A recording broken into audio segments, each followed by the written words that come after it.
Did you notice that the boss watches Precure? Hello everyone, it's Lel, and in this video we're going to talk about episode 3 from Magie Lumiere. Another great episode, and I think this might be my favorite so far. I really liked it. Oh my god, it was so good. And I feel like this episode focused on two things. One of them is Kana's development. We could see a lot of growth on her. And the second one is a little commentary on corporate world.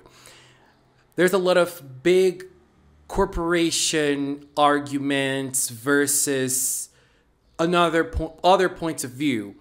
And I think it's very interesting because we're talking about a show about magical girls. We're talking about corporations that focus on magical girls here. But if you are someone who has a corporate job, if you are someone who's looking for a job, who's struggling on your job, you will find yourself into one of those situations. You will see yourself in some of the scenarios. And I think it's so interesting. Doesn't matter the area you are. If you are in a corporate job, you might see a little bit of how working for companies that only see profit is. And most of the companies do. So let's go. We start the episode with Kana getting her contract. And that in that moment, we know that she's an avid reader. She reads everything and she starts reading the contract while boss explains things to her, and she will get her own salary and the commissions for each of the exterminations that she participates. And then she gets her first commission. And she gets shocked by the amount of money that she gets. And we then have Koshigaya joining in and, saying, "Ooh, it's a lot of money, isn't it?" And so, Kana starts saying that that money there's a lot of weight on that money because there's a lot of responsibility on what they do. And this is already a point of view because we can see that Kana is valued. We can see that Kana's feelings and thoughts and ideas are taken into consideration inside Magie Lumiere. And that also makes an employee feel worthy and feel the need to work hard for their company and for their own, for their own living in the first place. When you feel valued, you also value your own company. And I think that's an interesting commentary. And it obviously gets in touch with the whole magical girl part of things, the magical part of things, protecting people and saving people, saving places and everything. So it obviously has those two sides to this conversation. I like it. And then after Kana gets her own payment, we see another magical girl in a regular corporation this time getting her own payment. And we see the difference. The contrast is thrown in your face. It couldn't be clearer. And at the same time that this other magical girl from this other company gets a very little payment, she also gets humiliated by the boss. And the difference is not only in payment, but also in treatment. It is a scene that is kind of hard to watch because it feels so real. That scene is very real. It's very possible that we know lots of people who've gone through more or less the same thing. And, people who work hard, people who try their best at their job and don't succeed, because that happens in life. It's very easy to say to people, "Oh, you just have to work hard. You just have to give it your best." It doesn't always work that way, especially when you're talking about work, especially when you're talking about a job. And that scene felt very real. And I also like the scenario and how easy it is I don't like it, but I like how it's shown in the show. Obviously, that's what I mean. How easy it is for the companies to just, they basically throw these people away with no remorse. And, doesn't matter who they are, how much they're trying, they just get thrown away at the streets to their own luck. And that's what happens in that moment. And the contrast is real. And then we get to see both Kana and Koshigaya going into a mission, and we see them, trying to create a technique, trying to understand what that kai does. And Koshigaya is so amazing. I love when she closes her eyes and gives that big smile. That is so Koshigaya. I love when she does that. And then she just throws herself into the kai to see how the kai is gonna attack. And Kana gets super worried about her, but that is just part of Koshigaya's personality. She wants the kai to attack her so that Kana sees the situation and create a technique. Like, Kana is the mind, and Koshigaya is the muscles. It's the brains and the brawls. They complement each other so nicely. But after they're able to create, after Kana is able to create an idea, we see another magical girl just beating that kai very, very easily, capturing it, and just telling them, "Don't worry, I'm just passing by. You were having trouble. I helped you. The payment will go all to you." And then we get to actually meet this magical girl. Her name is not Sad, but it appears on a screen. It's Tsushiba Mei. And Mei is also part of that company that we see earlier, firing that other magical girl. And Mei has a dialogue with Koshigaya, and they don't see eye to eye, but Mei is very cold. Everything she did wasn't because she was feeling like she needed to do it or she was angry because they were taking their time. No, she was just being practical, because that is what her company values. And that is why she is such an she seems to be a very important asset for her own company. When she arrives after defeating the kai, we see that she is valued, people compliment her. And her boss also sees her as, when he sees her name, he sees that she's someone important. And we see Koshigaya also talking about, and that company is called Est. And that is the biggest magical girl company in the world. After a while, we see Kana, during her mornings, she wakes up, and her visual with her hair down is so cute. And then, she's just there watching TV, and the president or the CEO, I don't know, from Est is on TV, and he's talking about expanding and bringing the company to other countries, and magical girls all over the world. And it's funny because this is an argument that shows that Est is not only the biggest magical girl company, but the profit is being so big that they're able to expand what they're doing. And the biggest company that has probably the biggest profits is shown treating so badly one of their employees just because she's not as practical, she's not as good as someone like Tsushiba, for example. So, I love the how it's seen, and those companies are seen as something to be aspired to be like.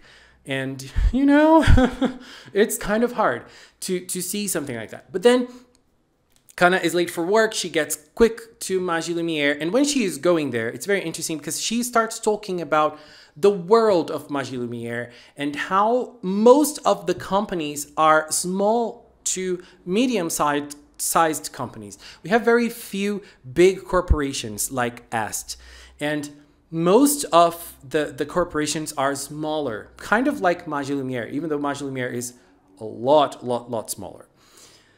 Then when she gets there, we see Boss and Nikoyama talking about the costumes and what is really valued in a costume, not only in a magical girl costume, but what the boss is wearing, the frills, the laces. I really like that. And then when they ask Koshigaya, she's like, "Oh, I like a wardrobe full of tracksuits," because that's just how Koshigaya is. She does not care about the frills or anything. And then a new job arrives, while Kana is also studying about this big magical circle. There's a name for that, I forgot already, because she saw that on TV and she started studying about it. And when they are discussing the mission, she quickly says that that circle would be perfect for the mission.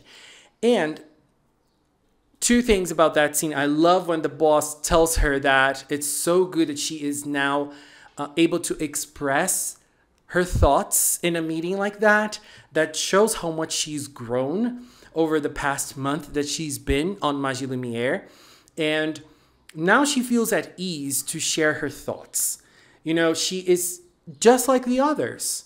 Her opinions are valued just like everyone else's. But then the boss tells her that she cannot do such an analysis without being there first. And she does not understand. And he's just like, that's our aesthetic. And that's just what he says. And then they have to go because there's an emergency. The Kai are abruptly attacking everywhere. And we have the transformations. Koshigaya's transformation is a transformation we've seen before, but now Kana's transformation is full. And girl, I just have to say this. I feel like Magie Lumiere is a show, I mean, it's a show about magical girls, obviously. It is a magical girl show. But it's very easy for a show like Magie Lumiere to, you know, to kind of forget the magical girl aspect of things. And I'm very happy that it gets on touch with its magical girl roots in moments like this, you know. It gets like full on with the transformations. It just gives it them 100%. And Kana's transformation is stellar, stunning. It's so nice the way she transforms. And then she, you know, she talks about her qualities at the end of the transformation, and then she introduces herself. Brilliant. It's just like Koshigaya did, but Kana did transform last week, but she did not have her roll call like Koshigaya did in the first episode. And now both of them have their roll calls. Amazing, amazing, amazing. It is so good because, you know, they fly on brooms, and it's very easy to just say, oh, they're witches or something, but they're magical girls, and they keep on, you know, bringing the show, like they keep on remembering us. Oh, this is a magical girl show. You know, every time they can, they do it. And I loved that transformation so much. Oh my God, it's so pretty. And then they get to the place where the Kais are, and there's a lot of Kais. There's a big infestation, and they just started sprouting one after another. And Kana and Koshigaya start scouting the area, and Kana's like, we have to create the big magic circle. Let's do it. And then Koshigaya's like, let's scan the area. And they start scanning the area. After they scan a little, Koshigaya talks to Kana, and she's like, what are you noticing? And Kana's like, oh, I'm noticing Kais everywhere. And then Koshigaya tells her, no, not talking about the Kais. I'm talking about something else. And then Kana starts paying attention to other things. And I love that scene because, you know, Kana was focused a lot on the Kais. And then she gets hit on the face by a pamphlet. And then she remembers that it's not only the Kais that she has to pay attention to. There's a whole environment in the area. And the pamphlet says that there was a sale happening celebrating 100 years of the shopping district. So it is a shopping district with history. There's life there. There are lots of stories there. And the buildings are not only new buildings, that there are new buildings, but there are also lots of old buildings as well. So if she uses that magic spell she wanted to use, probably the old buildings would not survive. And so she starts understanding that the whole scenario has to be analyzed before they actually act on something. That goes directly against profit. And when you're talking about companies, when you're talking about corporations, the first thing we have to talk about, remember, and we have to talk about is profit. That's what they're looking for the most. And at the same time, there's a lot of traffic, and the boss from Est is in the traffic, and he starts questioning, why aren't we moving? Why are the magical girls taking so long to defeat those Kai? Because for him and for his company, we've seen what Tsuchiba did. It doesn't matter. It does not matter what is happening. And what matters to them is the work has to be done. And it has to be done fast. And he even says from 1,000 companies, 999 companies will do it fast and looking for profit in the first place. And then the other one asks, the woman that is with him asks, what about the other one? And he answers, well, they're just stupid. I don't remember the word, but that's what he means. They're just stupid. And that is what Magie Lumiere is doing. They're not looking for profit in the first place. They are assessing the situation, and they're also looking at ways of diminishing the damage. And in this case, they're also looking at the human part of things, because the humans that work on that shopping district, they probably have a lot of heart, a lot of soul there as well. Destroying their buildings is destroying that part of history. They even say that the insurance company can probably, help them if something happens. But, I mean, that is good, but there's a way of doing it even better, in an easier way without destroying things. And Kana has an idea, but there's no magic for that.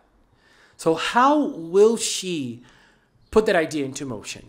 So she's like, I won't even say it. And Coach Shigaya holds her and says, we're here to listen to you. That is why we're a startup. We're here to listen to your ideas. And then she shares her ideas. And I love when the boss gets the mic and tells Kana the same thing. Tell us. Your job is to tell us your idea. Our job is to execute it. Tell us. And she does tell them. And they're just ready to act on her idea, even though there's no magic for what she's thinking of doing. I love it. That is Magie Lumiere's aesthetic. And the aesthetic is going to become clearer next episode. I have a little criticism about this last moment when they're assessing the area. I found that the shopping district itself kind of felt a little empty. They could have put a little bit more life into it, because it could have been clearer to us viewers how strong that place is, how alive that place is. And I did not really feel it. I feel like I understand it because I read the manga, and I felt a little bit more soul in the manga in this part. I'm waiting for the next week to see if they have changed one thing that I found a little fundamental, which I think will be in the next episode. Let's wait and see. But still, it was an amazing, amazing, amazing episode. And I know we're talking about fiction, but I want to talk about something else. Remember in one of the first scenes of the episode in which Kana gets her commission and she gets a lot of money? That shows it is possible for companies to not only look for profit in the first place and still get a lot of money. As I said, it's fiction. But in reality, it is also possible to do that. And, you know, we see CEOs being able to buy a place in the moon if they want to, the amount of money they get, while the workers and, you know, the lowest workers of their company are barely making ends meet. And there has to be a middle ground there. There has to be a middle ground.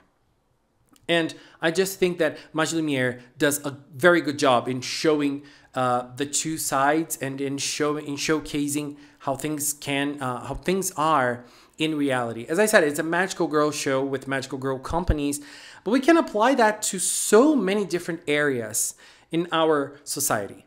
And I think that's incredible. One last thing I want to comment is the last part of the episode after the ending, which is adapting some of the shorts from the manga. And I find that incredible.